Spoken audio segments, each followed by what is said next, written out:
इस दुनिया में आने वाला हर इंसान अपने जन्म से पहले ही अपनी मृत्यु की तारीख यमलोक में निश्चित करके आता है। ये कहना गलत नहीं होगा कि जो आत्मा सांसारिक सुख भोगने के लिए संसार में आई वह एक दिन वापस जरूर जाएगी। यानी कि इंसान को एक दिन मरना ही है, लेकिन इंसान और ईश्वर के भीतर एक बड़ा अंतर है। इसलिए हम भगवान के लिए मरना शब्द कभी इस्तेमाल नहीं करते, बल्कि इसके स्थान पर उनका इस दुनिया में चले जाना या लोप हो जाना, इस तरह के शब्दों का प्रयोग करते हैं। हिंदू धर्म में भगवान विष्णु के अवतार प्रभु राम के इस दुनिया से चले जाने की कहानी काफी रोचक है। हर एक हिंदू ये जानना चाहता है कि आखिरकार हिंदू धर्म के महान राजा भगवान राम किस तरह से दूसरे लोक में चले गए, वह धरती लोक से विष्णु लोक कैसे गए। इसके पीछे एक पौराणिक कथा प्रचलित है। हिंदू धर्म के प्रमुख 3 देवता ब्रह्मा, विष्णु तथा महेश में से भगवान विष्णु के कई अवतार के विभिन्न युग में जन्म लिया। यह अवतार भगवान विष्णु द्वारा संसार की भलाई के लिए लिए गए थे। भगवान विष्णु द्वारा कुल 10 अवतारों की रचना की गई, जिसमें से भगवान राम 7वें अवतार माने जाते हैं।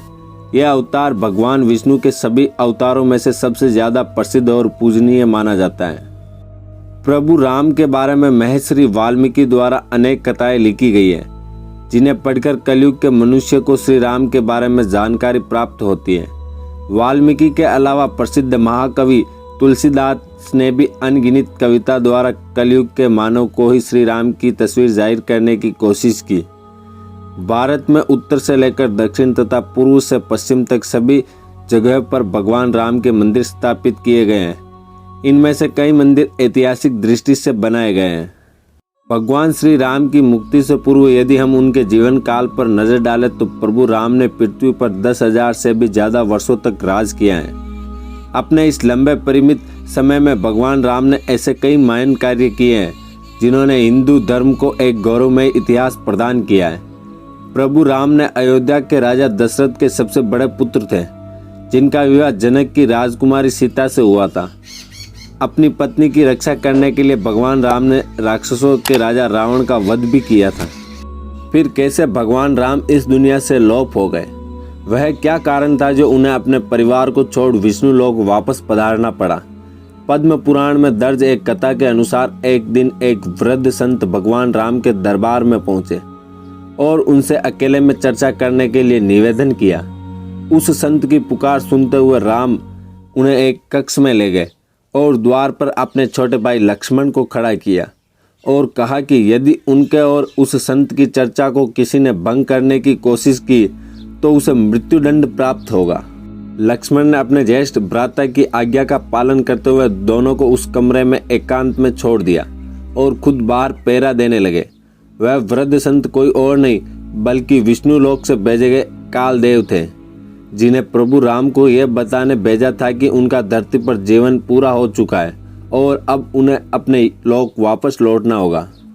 अभी उसी संत और श्री राम के बीच चर्चा चल रही थी कि अचानक द्वार पर ऋषि दुर्वासा आ गए।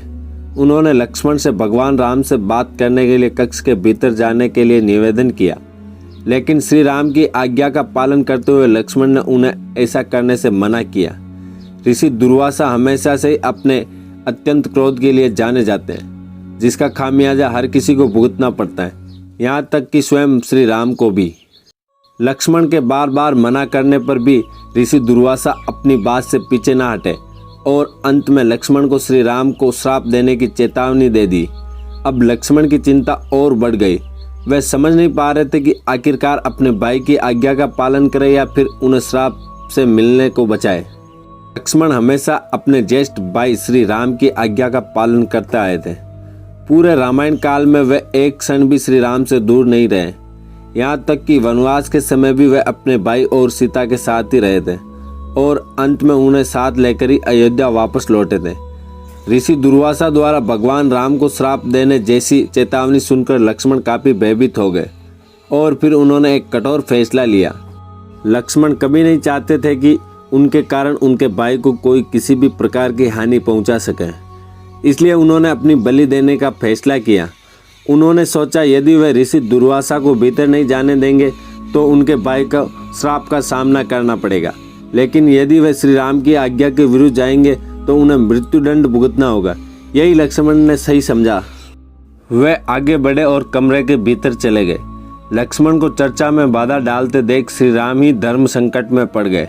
अब एक तरफ अपने फैसले से मजबूर थे और दूसरी तरफ भाई के प्यार से। उस समय श्री राम ने अपने भाई को मृत्यु दंड देने के स्थान पर राज्य एवं देश से बाहर निकल जाने को कहा। उस युग में देश निकाला मिलना मृत्यु दंड के बराबर ही माना जाता था। लेकिन लक्ष्मण, जो कभी अपने भाई श्री राम के बिना एक क्षण भी नहीं रह सकते थे, उन्होंने इस दुनिया को ही छोड़ने का फैसला लिया। वे सरयू नदी के पास गए और संसार से मुक्ति पाने की इच्छा रखते हुए वे नदी के भीतर चले गए। इस तरह लक्ष्मण के जीवन का अंत हो गया और वे पृथ्वी लोक से दूसरे लोक चले गए। लक्ष्मण के सरयू नदी के अंदर जाते ही वे अनंत शेष के अवतार में बदल गए और विष्णु लोक चले गए। अपने भाई के चले जाने पर श्री राम काफी उदास हो गए। जिस तरह राम के बिना लक्ष्मण नहीं, ठीक उसी तरह लक्ष्मण के बिना राम का जीना भी प्रभु राम को उचित ना लगा। उन्होंने भी इस लोक से चले जाने का विचार बनाया। तब प्रभु राम ने अपना राजपाट और पद अपने पुत्रों के साथ अपने भाई के पुत्रों को सौंप दिया और सरयू नदी की ओर चल दिए।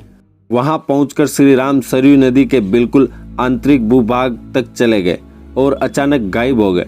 फिर कुछ देर बाद नदी के भीतर से भगवान विष्णु प्रकट हुए और उन्होंने अपने भक्तों को दर्शन दिए।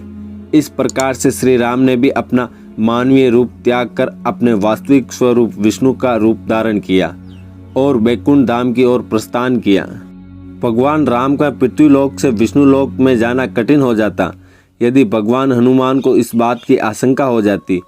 भगवान हनुमान, जो हर समय श्री राम की सेवा और रक्षा की जिम्मेदारी अपने कंधों पर उठाते थे, यदि उन्हें इस बात का अंदाजा होता कि विष्णु लोक से ही श्री राम को लेने कालदेव आने वाले हैं, तो वे उन्हें अयोध्या में कदम ही नहीं रखने देते। लेकिन उसके पीछे की एक कहानी छिपी है। जिस दिन कालदेव को अयोध्या में आना था, उस दिन श्री राम ने भगवान हनुमान को मुख्य द्वार से दूर रखने का एक तरीका निकाला। उन्होंने अपनी अंगूठी महल के फर्श पर आई एक दरार में डाल दी और हनुमान को उसे बाहर निकालने का आदेश दिया। उस अंगूठी को निकालने के लिए भगवान हनुमान ने स्वयं ही उस दरार जितना आकार ले लिया और उसे खोजने में लग गए। हनुमान उस दरार के भीतर गए तो उन्हें समझ में आया कि ये कोई दरार नहीं बल्कि सुरंग है जो नागलोक की ओर जाती है। वहां जाकर वह नागों के राजा वासुकी से मिले। वासुकी हनुमान को नागलोक के मध्य में ले गए और अंगूठी से भरा एक विशाल पहाड़ दिखाते हुए कहा कि यहाँ आपको आपकी अंगूठी मिल जाएगी। उस पर्वत को देख हनुमान कुछ परेशान हो गए और सोचने लगे कि इस विशाल ढेर में से श्री राम की अंगूठी खोजना तो कूड़े के ढेर में सुई निकालने के समान है। लेकिन जैसे ही उन्होंने पहली अंगूठी उठाई तो वह श्री राम की ही थी। लेकिन अचंभा तब हुआ जब दूसरी अंगूठी उठाई, क्योंकि वह भी भगवान श्री राम की ही थी। यह देख हनुमान को एक पल के लिए समझ ना आया कि उनके साथ हो क्या रहा है। वह देख वासुकी मुस्कुराए और उन्हें कुछ समझाने लगे। वह बोले कि पृथ्वी लोक एक ऐसा लोक है जहाँ जो भी आता है उसे एक दिन वापस लौटना ही होता।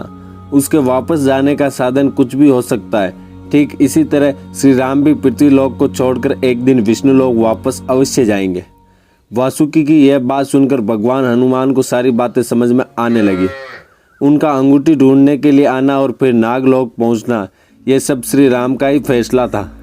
वासुकी की बताई बात के अनुसार उन्हें यह समझ में आया कि उनका नागलोक में आना केवल श्री राम द्वारा उन्हें अपने कर्तव्य से भटकाना था, ताकि कालदेव अयोध्या में प्रवेश कर सके और श्री राम को उनके जीवन काल के समाप्त होने की सूचना दे सके।